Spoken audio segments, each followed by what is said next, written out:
écoute la musique. Il y a vraiment des énergies de rupture dans l'air. Il y a beaucoup de gens qui ont vraiment un gros ras-le-bol et qui vont vraiment être tranchants sur des décisions et qui vont pas revenir dessus. Et du coup, j'en profite aussi pour vous faire un petit rappel pour la connerie des flammes jumelles là. Personnellement, pendant 3 ans, j'ai cru que j'étais dans ce parcours. Ce parcours m'a beaucoup aidé parce qu'effectivement, ça m'a permis mon éveil spirituel. En revanche, il y a des fausses flammes jumelles. J'aimerais véhiculer ce message qui est très important. Il y a des fausses flammes jumelles. Il y a des gens qui sont mis sur ta route, sur ton chemin, uniquement pour travailler tes blessures, etc. Uniquement pour comprendre des tas de choses, aussi bien au niveau spirituel que sur toi-même.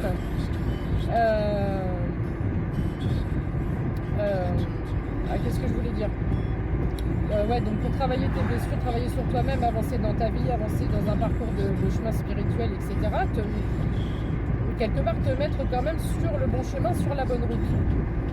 Mais par contre, tu vas toujours te persuader que c'est ta flamme jumelle parce que tu vas voir, je sais pas moi, ses initiales de partout.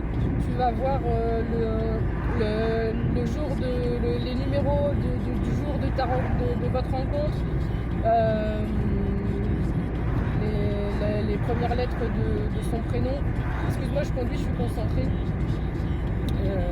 en même temps, donc je cherche ce que j'ai à te dire. Mais ce que je voulais dire par rapport à ça, c'est si par exemple tu achètes une voiture rouge, la voiture rouge tu l'as pas tout de suite, tu la commandes, tu sais qu'elle sera livrée, elle sera disponible dans une semaine. Pendant une semaine, ton cerveau il va se focaliser sur quoi ? Tu vas voir que des voitures rouges. Donc à partir du moment où tu commences, même sur les plaques d'immatriculation, combien de fois je vois FJ, je vois des numéros, il y a tout qui me parle, mais forcément, tu regardes une fois et tu vas tomber sur un truc, et après tu prends le mécanisme et l'automatisme de regarder tout le temps. Donc c'est pas... Attends, je coupe la musique. Hein. Donc il faut pas... Ah putain, j'arrive pas à parler. C'est comme la vidéo que j'ai fait il y a 2 jours où je disais qu'il faut pas tomber dans les pièges des surplus de soins, de guidance, etc. Et là, c'est exactement pareil. Il faut pas tomber dans le surplus de signes et tout, parce que ton cerveau il en crée lui-même des signes. Donc tu vas parfois penser que c'est des signes de là-haut, alors qu'en fait, non, il y a aussi des coïncidences dans la vie. Il n'y a pas que des signes, d'accord ? Donc ça c'est ce que je voulais te dire.